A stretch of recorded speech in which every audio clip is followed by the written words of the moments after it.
Hey, what's up? This is Nick with Ultimate Motorcycling. Today, I'm out here riding the brand new Ducati V4 S, and that is Johann Zarco.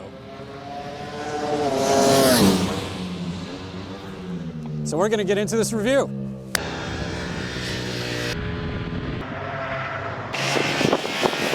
So as you can see, I have moved on to the beautiful racetrack here at Circuito de Jerez, Angel Nieto. And we just got done riding the brand new 2022 Ducati Panigale V4 S.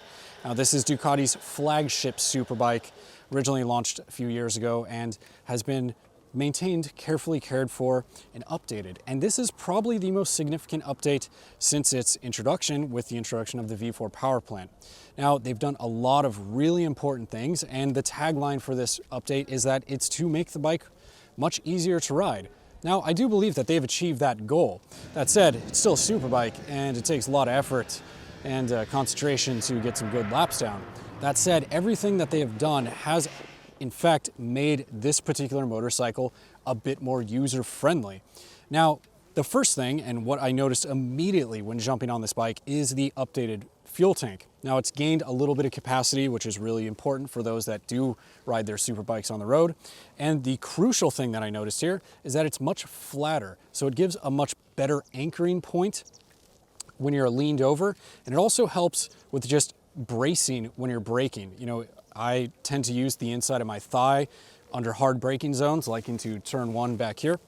And that's something that's really helped reduce fatigue in comparison to previous Panigale models like the original Panigale V4 or the Panigale V2. So that's something that I particularly enjoyed, and easily the first thing that I noticed when just throwing a leg over the bike. Now the other thing that really kind of helps that is just this textured seat back here. This is new for this year. Another benefit of the flat seat is that I'm able to tuck in behind the bubble during high-speed sections, and the texture provides some grip during braking phases. And overall, you know, that's something that I really enjoyed. And that is just a very, very positive aspect of it. Now, that's not the only thing they did. As you can see, there are some updates to the fairings here. Now, on the belly pan, or bottom of the fairing, as we'll say, there are more aerodynamic features. You can see the little slits in the side of the fairings over there, and that's to allow much more heat dissipation for the engine. So one, it helps cooling the engine, also increases rider comfort, although it's a pretty chilly day out here, so I really didn't see this fire-breathing beast spitting any flames on me or anything like that, and creating, you know, a hot situation, so that wasn't really an issue. But what it does is it just cools the engine, cools the oil, and also the quick shifter, and that's really important. That said, it also has a new oil pump and system, so that allows a much more unrestricted flow, again, increasing the engine's ability to rev up. And that said, this 1103cc V4, when you get on the gas, it wants to go, and this thing is an absolute beast.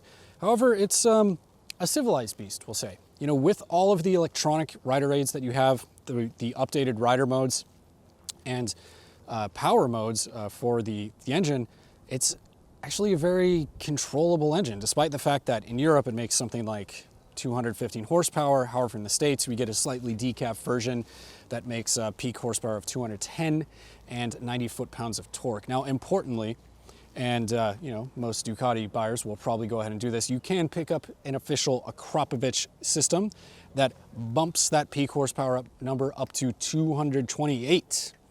So let that sink in for a second. Another change in making the Panigale easier to ride was lengthening the first, second, and sixth gears. Lengthening the gear ratios has calmed it down in those slower hairpin corners, and it's also tightened up the transitions between first, second, and third gears. Now, back to the main things that they've done. So they've refined all of the engine power modes, and they've also updated 2 new ones. So you have a full power mode. What that does is it gives you the full zoot, and that is a real raucous experience. It doesn't curb power in any of the gears other than first, which is really crucial when you're in some of these turns, and it just makes it a little bit more rideable. However, you are getting the full engine performance in that full power mode. High mode just gives you, most of what you got. It curbs power in first, second, and third, and it makes it a little bit more manageable. and medium, so on and so forth. And the low power cuts it to 150. Now, we started our day in a pretty tricky, climate. We had some rain in the morning, so we ran the bike on full wets, but it was a good way to get to know it. And what I really fell in love with this motorcycle is just how good the traction control systems, wheelie control systems, slide control, et cetera, how good they are. Because you can get on the gas, in the dry or the wet, and it will allow wheel spin to, shift the direction of the bike or keep accelerating. And that's something that is just absolutely crucial. Braking performance is excellent and still uses the Brembo stylomic calipers with 330mm rotors. You have 3 different ABS modes to choose from, and they all work quite well. Now, some of the other changes that I really want to focus in on here are related to the chassis. Now, the main thing that they did is they raised the swing arm pivot point up roughly 4mm, so 0.2 inches or something like that. Now, that's jacked up the rear end of the bike a little bit, mainly to increase its anti-squat properties. So a higher swing arm allows the chain to pull the bike down and keep it planted. It also raises the back end a little bit as you're accelerating and helps it turn, interestingly enough. So that's something that's very cool, and I do see that as a benefit because this bike is extremely agile. If there's one characteristic of the Panigale that has stood the test of time, it is its agility, and I think it's taken an extra little step in that direction. Now, the suspension, the semi-automatic suspension by Öhlins with the EC 2.0 system, that is another step in improvement. They've actually increased the suspension travel by a few millimeters, so something like 5mm. They've also lowered the spring rates internally. In addition to that. Now, overall, all of the suspension algorithms have been updated and they've made it just more aggressive. So it's able to handle more aggressive riding. And that's something that's very cool. And overall, I really enjoyed the semi-automatic modes. I think it helped me get into the groove of riding a racetrack that I've only ridden once, about 2 years ago on the Ducati Panigale V4. And being able to go into the dash and just change things on the fly really helps out. And that's something that, a lot of people will enjoy. And I think if you're buying a bike at this caliber, it's something that you should explore. Now, overall, this thing has just incredible agility. It tips in with precision. You can trust the front end. You loads of feedback in the front and rear. And then the grip on the acceleration, you just put down the power and it is just exquisite. Now, as I kept digging into the suspension settings, I got more and more stability, brought it out, and then I went to the fixed mode, and that's where I really enjoyed it. So that eliminates the semi-automatic damping adjustment. But overall, I think I can get more out of this electronic system if I had more sessions, more time.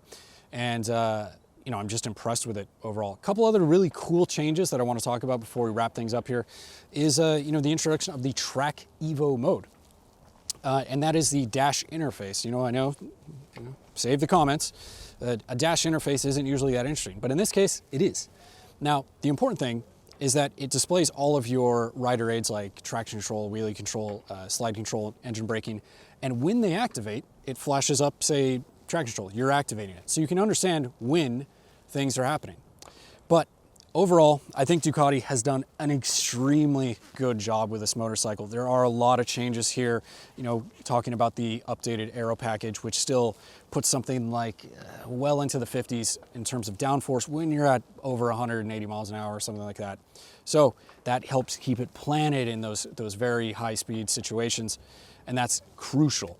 Again, I really love the seating position. I think that really helps with reducing fatigue and making the motorcycle more enjoyable. And also, refining those throttle maps because they are just incredibly precise. The fueling is just perfect. And that's what I really take away from this motorcycle. So you got agility, power, and all of the control that you could ask for when you're barreling on the brakes into turn one. Now, I am Nick with Ultimate Motorcycling, and if you guys have any questions or comments, go ahead and drop them down below and we'll get you some answers. The last thing I want to remind you guys is go ahead and take care out there. Be safe.